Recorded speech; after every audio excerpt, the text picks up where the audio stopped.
Ora boas, neste momento eu quero falar acerca de Deus. Deus numa perspectiva filosófica, não numa perspectiva religiosa. Porque não tenho uma religião, nem com isso. Mas sempre que eu abordar Deus, a questão de Deus, do Pai Criador, ou do grande arquiteto do universo, por exemplo, eu falo numa perspectiva filosófica,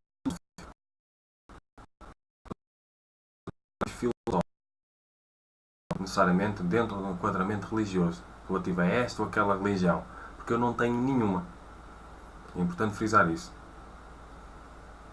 E a partir da ciência filosófica e individuologia e da sua subcategoria de investigação científica, que é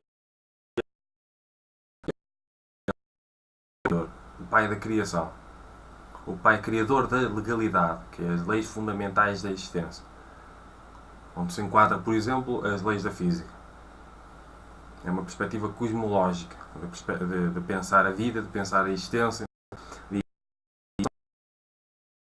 entender. Pode chamar teologia também, mas eu chamo paiologia. E para isso eu posso ler, ou eu vou ler, alguns parágrafos do meu trabalho da obra Ensaio sobre o Individualismo e vou desenvolver um bocado. Portanto, tenho aqui no título o Pai, entre aspas, página 39, o capítulo 7, que é: O Pai é Deus. O Pai é a individualidade radicalmente criadora da existência. É o criador da existencialidade. É o criador do universo. É o grande arquiteto do universo. É o grande engenheiro do universo. É o grande designer do universo. O Pai é o criador da legalidade, como já disse. O Pai é o princípio da amabilidade. É o princípio energético. É o Pai de todos os espíritos, por exemplo, todas as pessoas, todos os animais. O Pai é o exemplo absoluto de orientação individual. Isto tem um sentido muito próprio. O Pai é a máxima de qualidade energética. O Pai é O Pai é o princípio do infinito e da eternidade. O Pai é a única individualidade não gerada. O Pai é a condição de necessidade absoluta. O que muda, ou pode ser alterável, é a forma que cada individualidade está com o Pai, em termos de consciência, por exemplo. E agora posso falar também o que é a legalidade, porque enquanto paiologia ou subcategoria de desenvolvimento filosófico da individuologia, eu escrevo acerca do que é a legalidade. A legalidade tem a ver com as leis naturais ou fundamentais da existência, criadas pelo Pai, o Pai Criador, o Pai da criação. Conjunto de leis e princípios eternos e imutáveis que regem subordinadamente e absolutamente toda a existencialidade, todas as individualidades e toda a energia em todos os instantes, para que naturalmente toda a existência se realize em absoluta conformidade com a identidade criadora do Pai. E agora uma pessoa pensa ou reflete: o que é o Pai? O Pai é Deus. Isto é muito complicado, uma pessoa. A espiritualidade é dos assuntos mais complicados, no meu entender, até filosóficos. Porque acreditar em Deus implica acreditar em determinadas coisas. Agora, entra o problema do mal, o problema do livre-arbítrio, o problema de uma data de coisas. O problema do determinismo, o problema o determinismo, o problema da. Isto também não me está a ocorrer. Mas pronto, isto também não interessa. E, e claro que eu abordo a questão de Deus, a questão do Pai Criador, moralismo, eu falo fora do moralismo religioso. Por exemplo, não tem nada a ver com religião. No meu caso, é espiritualista, mas não é religioso.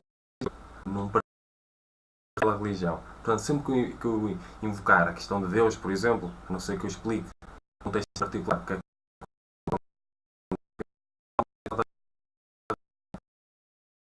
Porque uma pessoa, por exemplo, se uma pessoa for a pensar as leis naturais, uma pessoa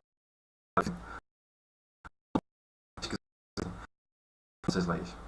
Se uma pessoa for pensar o universo é extremamente complexo em termos de leis. E de onde é que elas vieram? Como é que do nada aparecem leis extremamente complexas? Uma pessoa acreditar que do nada aparecem leis extremamente complexas é como acreditar que, por alguma razão, Leonardo da Vinci tropeçou e caiu, ou outra pessoa qualquer, e pintou a Mona Lisa. Como é que uma obra olha para aquela obra e identifica a complexidade, identifica a dificuldade da construção, mas imagina que aquilo foi um acaso qualquer. A pessoa caiu e pintou aquilo. Como se não houvesse um trabalho por trás, como se não houvesse uma inteligência por trás, como se não houvesse por trás. E a minha crença em Deus não parte apenas da sustentação de argumentos ontológicos. Parte de uma data de coisas. Parte até de referências empíricas. Mesmo.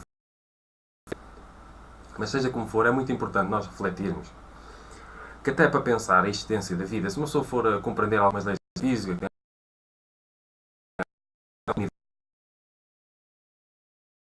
a menor energia.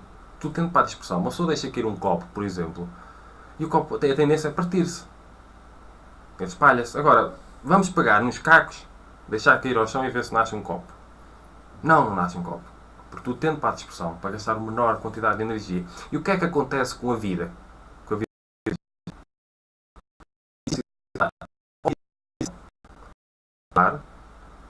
altamente inteligente e sofisticada. Esta energia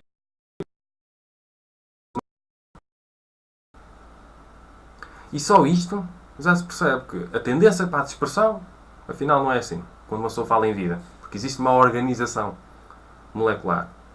E depois gasta energia, contrariando a tendência ou a ideia das leis para a quantidade de energia. Tenho de imaginar, e eu gostei de uma vez ouvir falar acerca desta ideia, que a vida é como se fosse deixar cair, pegar nos cacos do copo, um copo que se partiu, deixar cair ao chão e nascer um copo. A própria ideia de vida, e não só inteligente, vida por si só, altamente sofisticada e estruturada, implica a necessidade de se pensar uma inteligência, porque o universo criar vida cada vez mais complexa. Só isso aí já implica a necessidade de consciência da necessidade de uma existência de inteligência por trás da vida biológica. Uma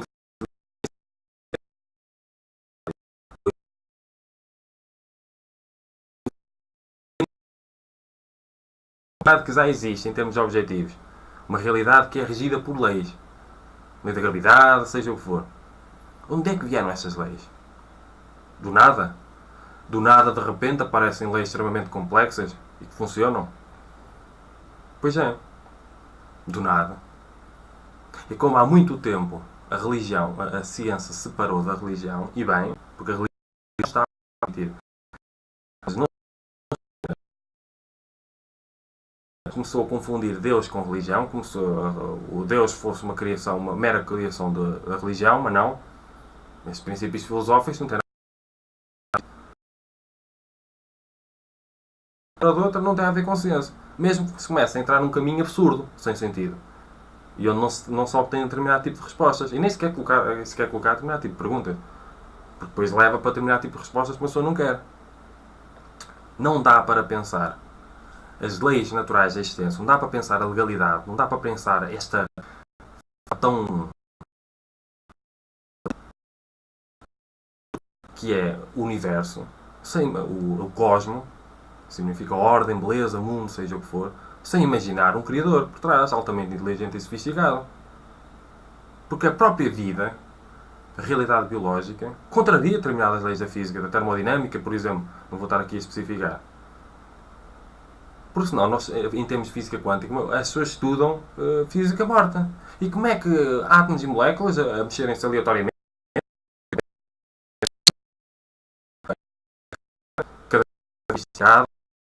cada vez mesmo assim, muito bem. Como é que de repente os seres vivos voar. Temos que começar a refletir acerca disso.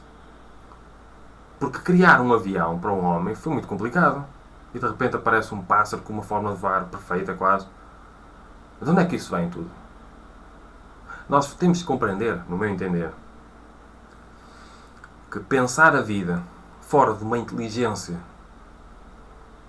cósmica ou fora de uma inteligência independente da matéria é pensar a vida, é pensar a grande estrutura lógica e racional complexa do universo fora.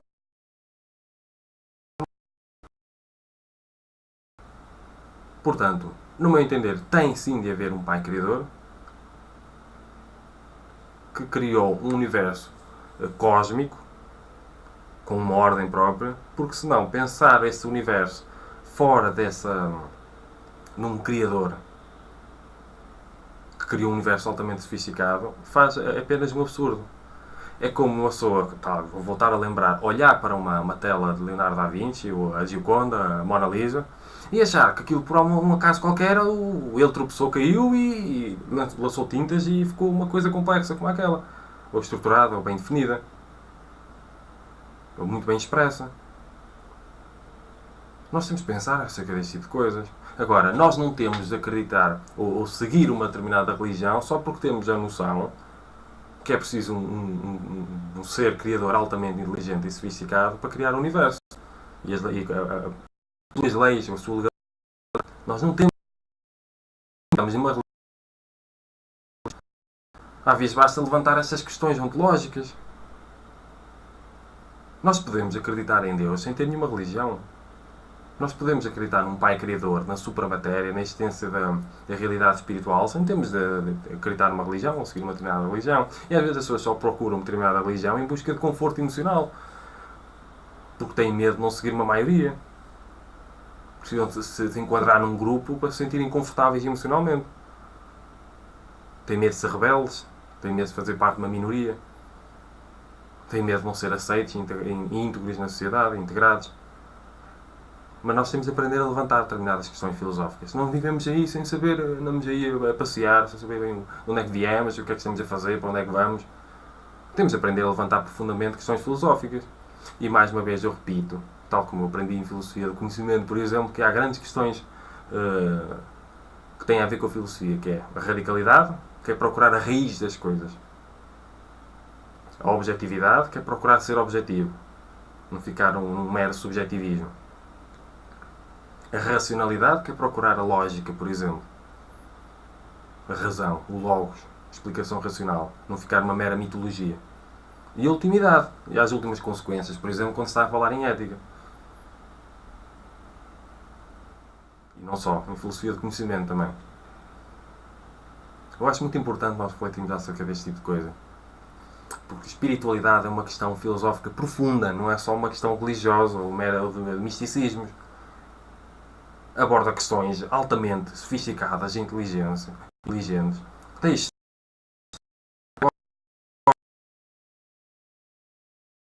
Não tem a ver com meros idealismos. É muito importante nós sermos profundos no nosso pensamento. Nós pensamos as coisas que estão à nossa volta. Pensamos o universo. Logicamente.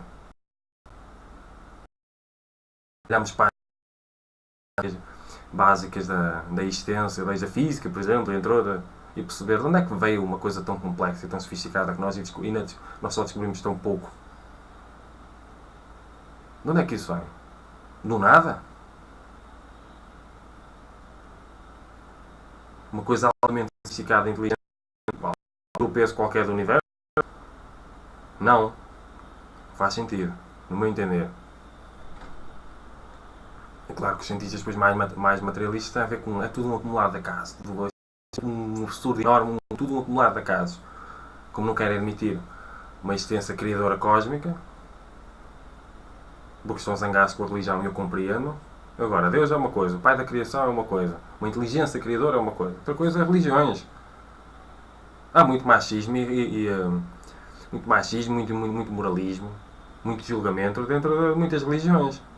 Agora, nós não temos de acreditar nas religiões porque podemos acreditar em Deus, nós não podemos depender assim das religiões, nem sequer da Bíblia. Há muitas outras coisas para uma pessoa estudar o universo, para uma pessoa estudar a si mesma. A questão de Deus, da existência de Deus, a existência de um Pai Criador, é uma questão fundamental para todos, no meu entender. E claro que a individuologia, que é a ciência filosófica que eu desenvolvo, e a subcategoria de desenvolvimento filosófico ou científico, paiologia, tem alguma coisa para dizer. Planos.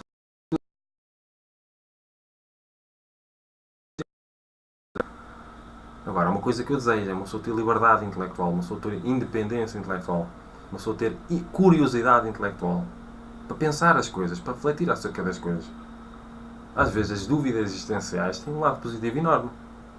E uma pessoa deve procurar dar respostas às questões, coisas novas, estudar coisas novas. Não ficar centrado na Bíblia só, por exemplo. Não ficar centrado só nos livros de estudo académico, científico. Todo tipo de coisa. Porque às vezes a verdade vem de minorias, vem de rebeldes, vem de desenquadrados da sociedade. Nós temos de aprender a ser relativistas em termos hermenêuticos. Não há o superior e o inferior. Ler todo tipo de coisas, por exemplo. Estudar.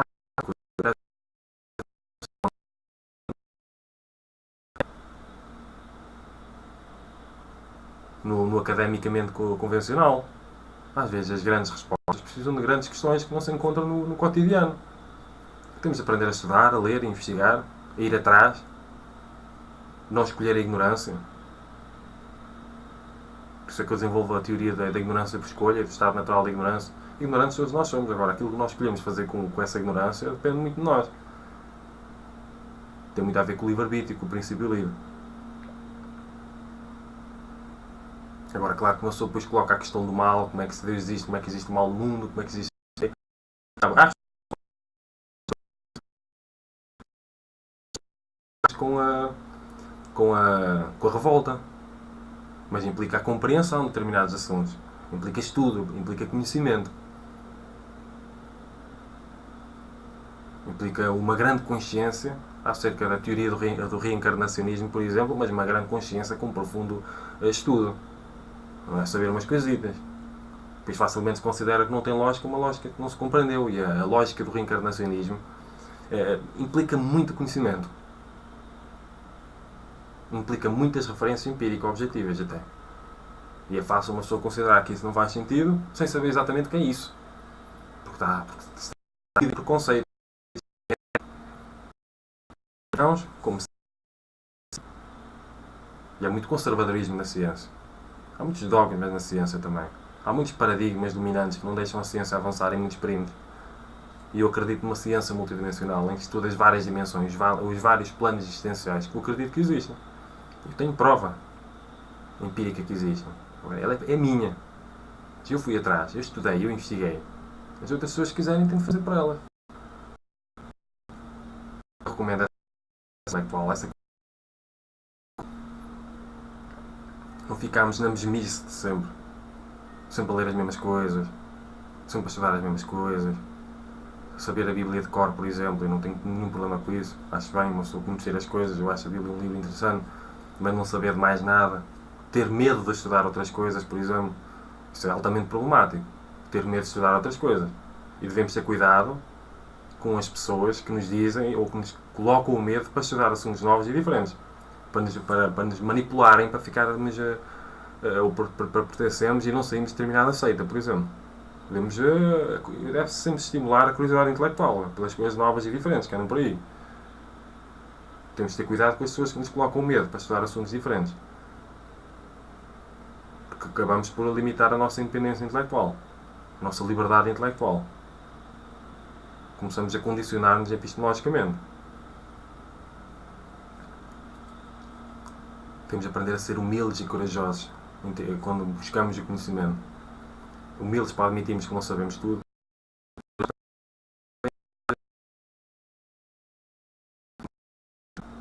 Porque se não houver medo também não há coragem, propriamente.